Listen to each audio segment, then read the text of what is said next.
and welcome back to Peaky Boardgamer. My name is Karakos, and in today's video I'll be explaining another game designed by Shem Phillips. This one is about the famous Warriors of Scythia.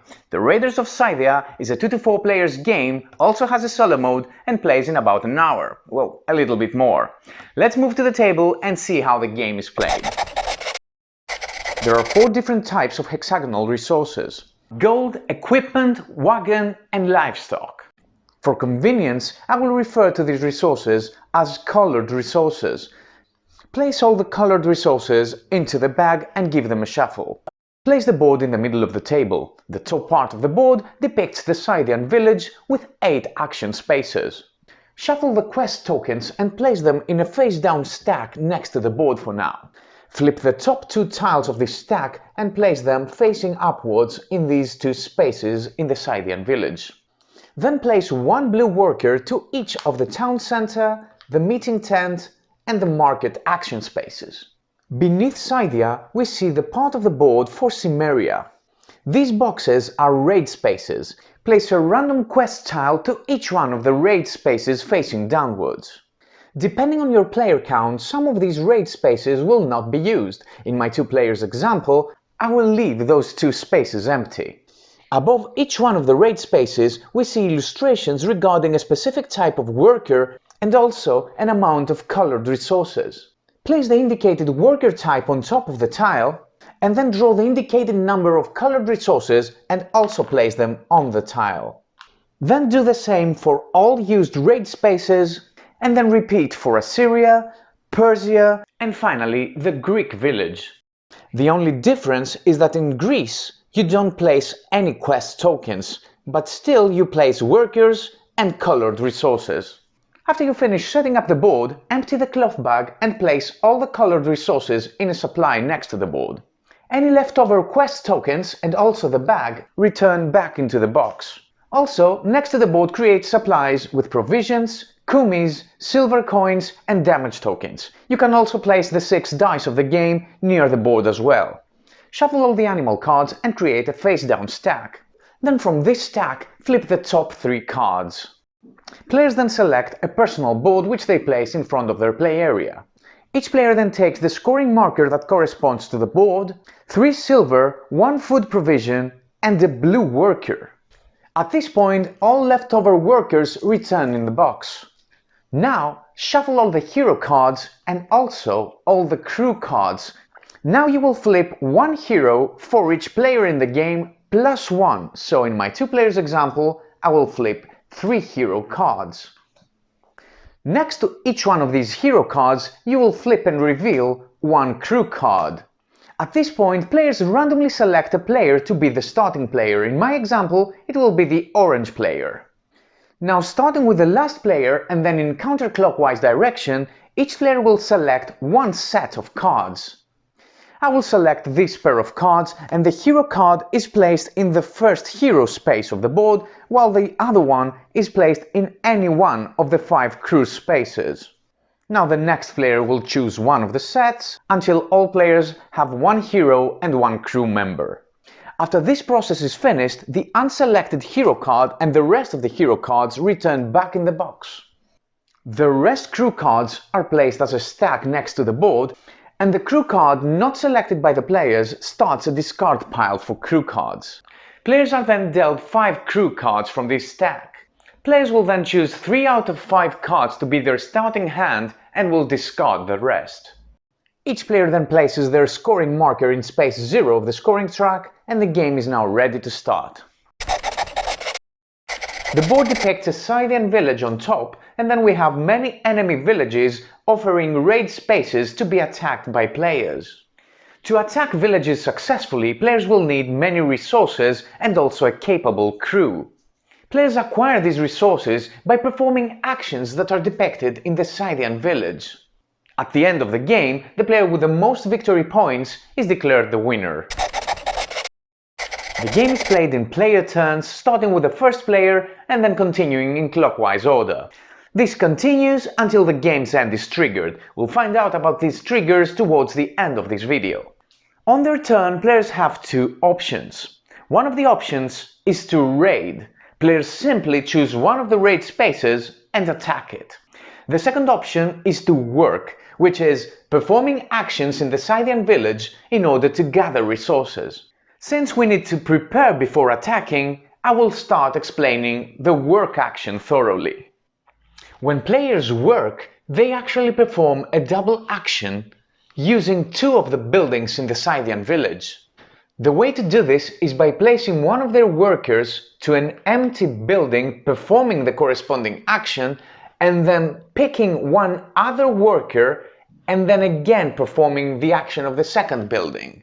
Some buildings also require specific type of workers, like the chief stand and stables, which requires either a grey or a red worker to be placed, so initially players may not use these buildings until they have one of these workers.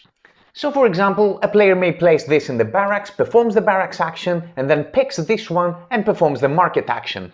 Then the next player places a worker in the stables, performs the action, and then picks up the worker from silversmith and performs this action as well.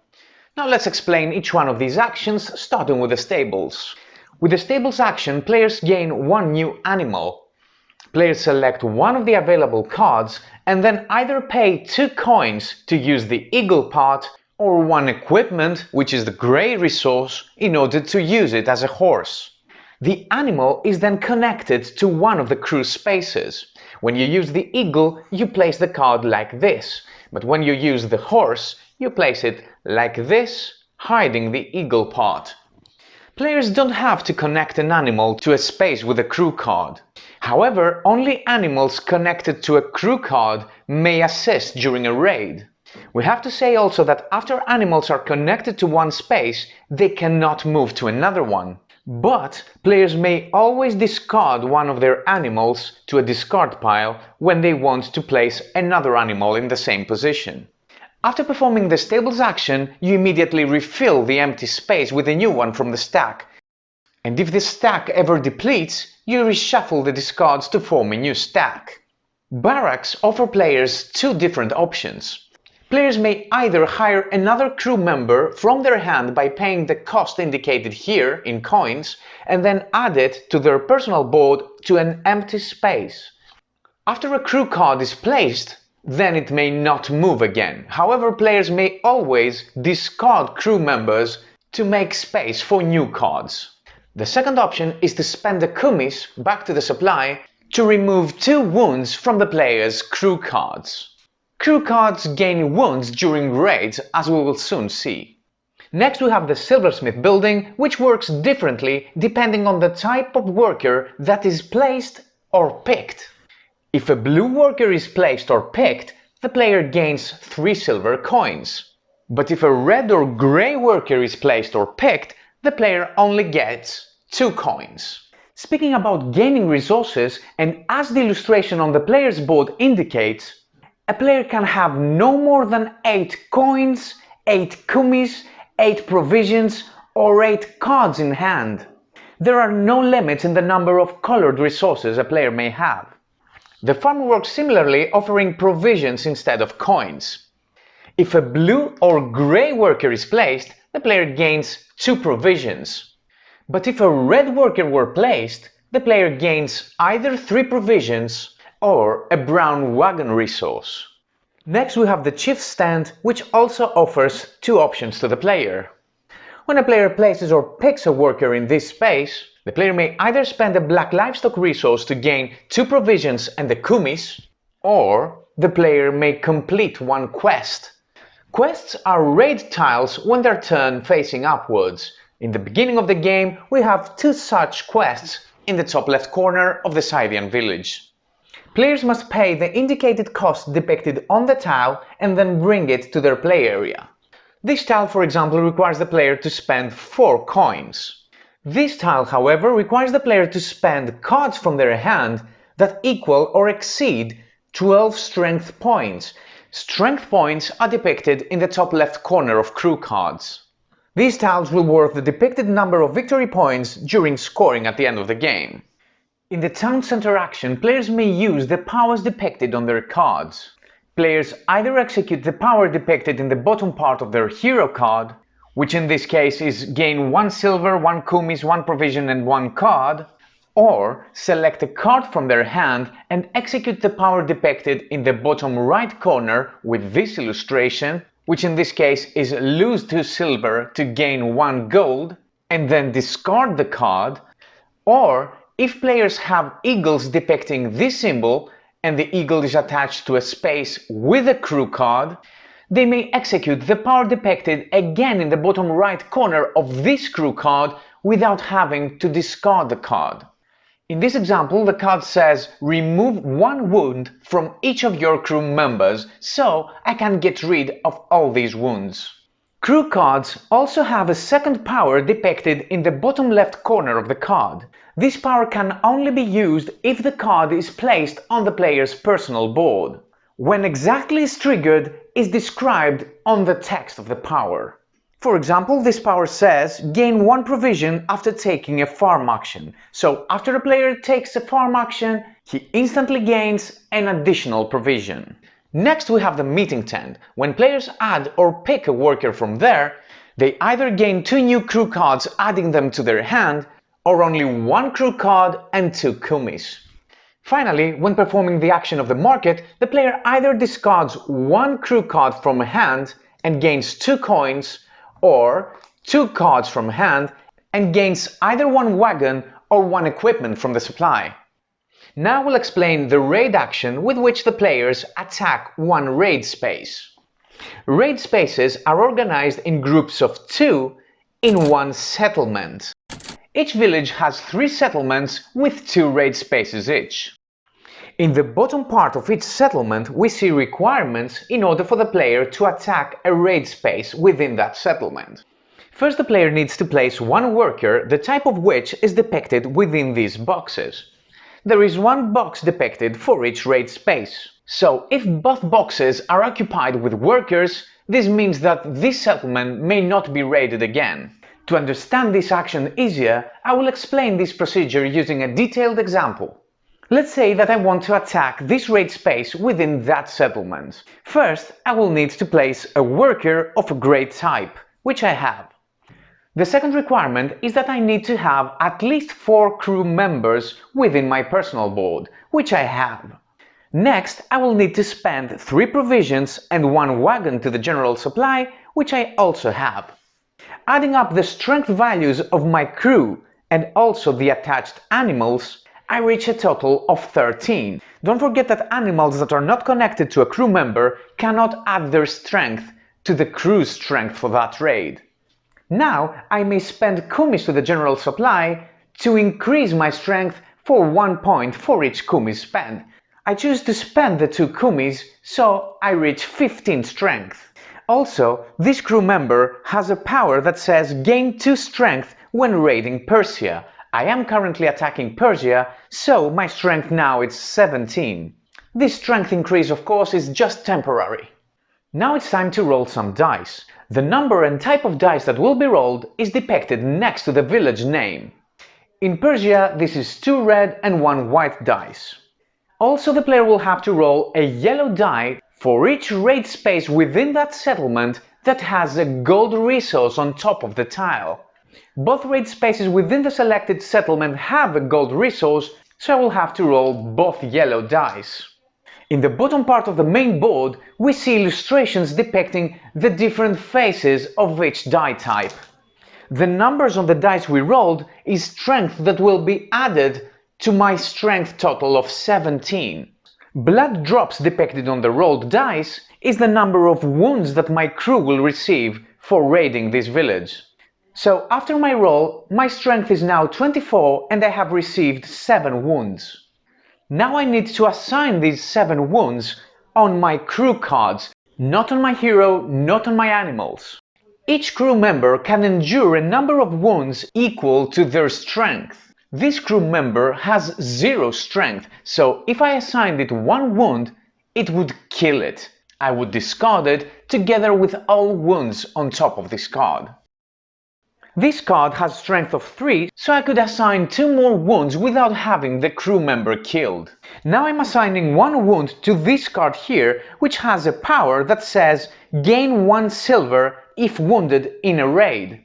So now I would gain 1 coin. However, there is an eagle attached to this crew member with this illustration depicting a multiplier of 2. This multiplier means that whenever the power of this crew is triggered, I get it twice. So after assigning 1 wound to this crew member, I will gain 2 coins and not just 1. I will assign 1 more damage to this crew member, which will kill him. This card has a power that says gain 3 silver if killed in a raid. So the card is discarded, but I also gain 3 coins.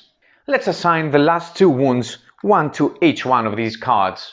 Now, regardless the wounds taken or the strength that was accumulated, the player now chooses one of the raid spaces and gets all the components on top of the tile.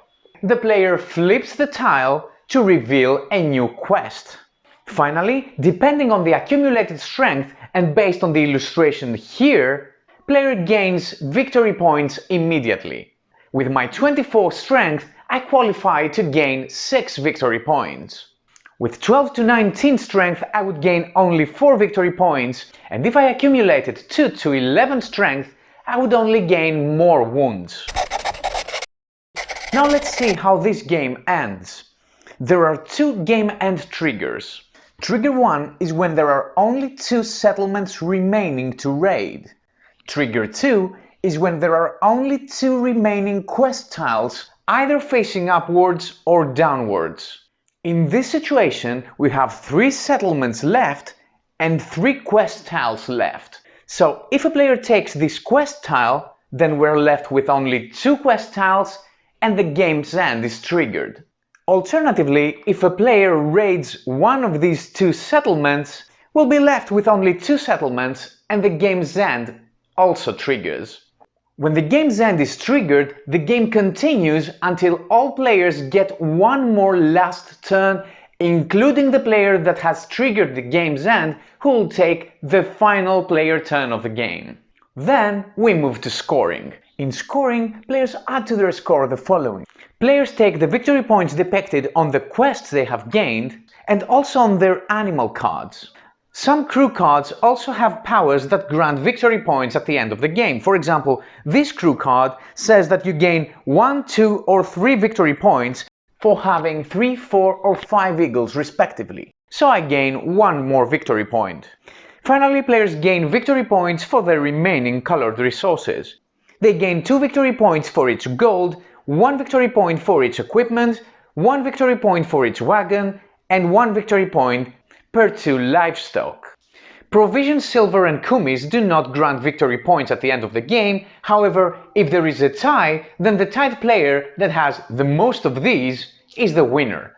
If the tie still exists, then all tied players share their victory. And that was the rule explanatory video for the Raiders of Scythia board game. If you like our videos and want to see more, please subscribe to my channel, and until next time, have fun and play more board games.